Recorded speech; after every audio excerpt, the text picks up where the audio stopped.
Media మిత్రులకి నమస్కారం. నిన్న జరిగినటువంటి అనంతపురంలో కాంగ్రెస్ పార్టీ కార్యాలయంపై బీజేపీ నాయకులు కార్యకర్తలు దాడిని తీవ్రంగా ఖండిస్తున్నాం. ఇది ప్రజాస్వామ్య దేశంలో లేకుంటే వేరే దేశమా అని చెప్పి మాకైతే అనిపిస్తుంది.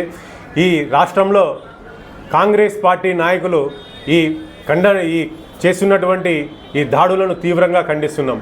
అలాగే ఏఐ సమ్మిట్లో జరిగినటువంటి యూత్ కాంగ్రెస్ నాయకులు వారి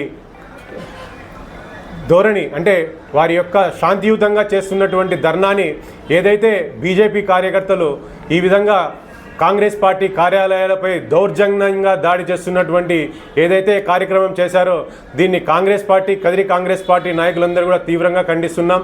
ఏదైతే మోడీ గారి ప్రభుత్వం ఏదైతే ట్రంప్కి ఏ విధంగా మాటలకు కాలు ఒత్తుతున్నాడో ఆ విధంగా ట్రంప్ యొక్క మాటలను తీవ్రంగా అయితే మేము ఆయన ఖండిస్తున్నాం అన్నమాట. మోడీ గారు అయితే ప్రతి ఒక్క కార్యక్రమాన్ని కూడా మేము ఈ విధంగా ఖండిస్తున్నాము.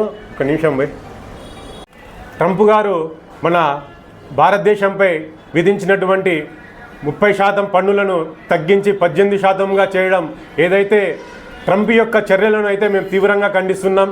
దానిపై మోడీ గారు ఎటువంటి ఖండన కానీ మోడీ గారు ఏ యొక్క చర్యలను మనమైతే తీవ్రంగా ఖండిస్తున్నాం అన్నమాట. అలాగే మనం భారతదేశం మోడీ గారి భారత పరిపాలనలో జరుగుతుందా లేక ట్రంప్ యొక్క చేతుల్లో మన దేశ పరిపాలన జరుగుతుందనే స్థితిలో మనము ఈ దేశ ప్రజలు ఉన్నారనమాట. ఏదైతే రష్యా నుంచి ఆయిల్ దిగుమతి చేసుకున్నామో ఆ రష్యా నుంచి ఆయిల్ని మనము ఇప్పుడు దిగుమతి చేసుకోవద్దని ట్రంప్ గారు అయితే నిలిపివేయడం అని చెప్పి జరుగుతుంది. అలాగే వెనుజులా నుంచి క్రూడ్ ఆయిల్ని దిగుమతి చేసుకునే విధంగా ట్రంప్ గారు తీసుకురావడం అనేది చాలా దుర్మార్గమైన చర్య.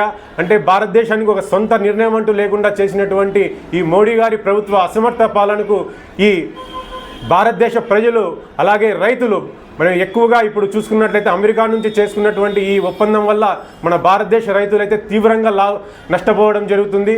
ఈ నష్టాన్నంతటిని ప్రశ్నిస్తూ మొన్నటి జరిగినటువంటి ఏఏ సభలో ఆ యూత్ కాంగ్రెస్ నాయకులు వాళ్ళు శాంతియుతంగా నిరసనలు తెలియజేయడం జరిగింది. ఆ శాంతియుత నిరసనలను తీవ్రంగా బీజేపీ నాయకులు దాన్ని అలసుగా తీసుకొని ఇక్కడ ఉన్నటువంటి కాంగ్రెస్ పార్టీ కార్యాలయంపై దౌర్జన్యంగా దాడులు చేయడం అనేది చాలా దిగ్భ్రాంతిని కలిగజేసింది. మేమైతే ఈ చర్యను ఖచ్చితంగా మేము ఖండిస్తున్నాం అన్నమాట. మన ఈ కూటమి ప్రభుత్వాన్ని కూడా ప్రశ్నిస్తున్నాం. ఇలాంటి దాడులకు ఏ రాజకీయ పార్టీ అయినా కూడా సమర్థిస్తుందా? మీరు కూడా సమాధానం చెప్పండి. కూటమి నాయకులు ఇంతకుముందు మీ టీడీ ఆఫీస్ మీద కార్యాలయం మీద దాడులు జరిగాయి, అప్పుడు కూడా మీరు ఈ విధంగా ఉన్నారా? మేము దీన్ని అందరినీ కూడా తీవ్రంగా ఖండిస్తున్నాం. ఈ బీజేపీ నాయకులను కార్యకర్తలను శిక్షించి వాళ్ళని జైలుకు కూడా పంపించాలని చెప్పి మీ ద్వారా మేము కోరుకుంటున్నాం.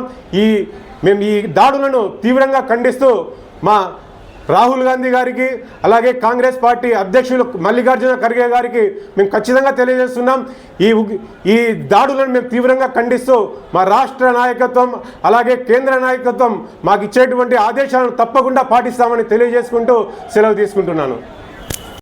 ఈరోజు చూస్తే ఢిల్లీలో ఏఐ సమ్మిట్లో యువజన కాంగ్రెస్ పార్టీ కార్యకర్తలు నాయకులు శాంతియుతంగా ట్రంప్కు సాగిలపడి ప్రధాని మోడీ గారు నిరంకుశంగా ఏ విధంగా టారిఫ్లు పెంచుతున్నా కూడా జీ హుజూర్ అంటున్నారని వారికి నిరసన తెలపడానికి అక్కడికి వెళ్ళి నిరసన శాంతియుతంగా ప్రజాస్వామ్యంలో శాంతియుతంగా నిరసన తెలపడంలో ఎటువంటి తప్పు లేదని మనకు రాజ్యాంగం ద్వారా డాక్టర్ బిఆర్ అంబేద్కర్ గారే తెలియజేశారు. అలాగే దానికి జరిగిన ప్రతీకార చర్యగా ఈరోజు అనంతపురం జిల్లా కార్యాలయం పైన కాంగ్రెస్ పార్టీ కార్యాలయం పైన కోడిగుడ్లతో దాడి చేసి అక్కడ రక్షణగా ఉన్నటువంటి పోలీస్ సోదరులను కూడా తోసుకుంటూ వెళ్ళి బీజేపీ మూకలు ఆడ దాడి చేయడం, ఫ్లెక్సీలు చించివేయడం. ఇదే బీజేపీ ప్రభుత్వానికి 1999లో ఉమ్మడి కూటమి ప్రభుత్వంలో ఒకసారి అనంతపురం జిల్లాకి ఎమ్మెల్యే వచ్చాడు. ఇప్పుడు మళ్ళా 25 ఏళ్ల తర్వాత 24లో ఇంకో ఎమ్మెల్యే బీజేపీ తరఫున ఇక్కడ ఎన్నుకోబడ్డాడు. ఆ ఒక్క ఎమ్మెల్యేను కూడా ఎందుకు ఇచ్చారు అని ప్రజలు భావించేలాగా బీజేపీ ప్రతీకార చర్యలు ఉన్నాయి. ఆ దాడికి పాల్పడిన ప్రతి ఒక్కరిపైన చర్యలు తీసుకొని వారి మీద తగిన విధంగా ఇంకోసారి ఇట్లాంటి ఘటనలు పునరావృతం కాకుండా చూడాలని పోలీసుల్ని విజ్ఞప్తి చేస్తున్నాం.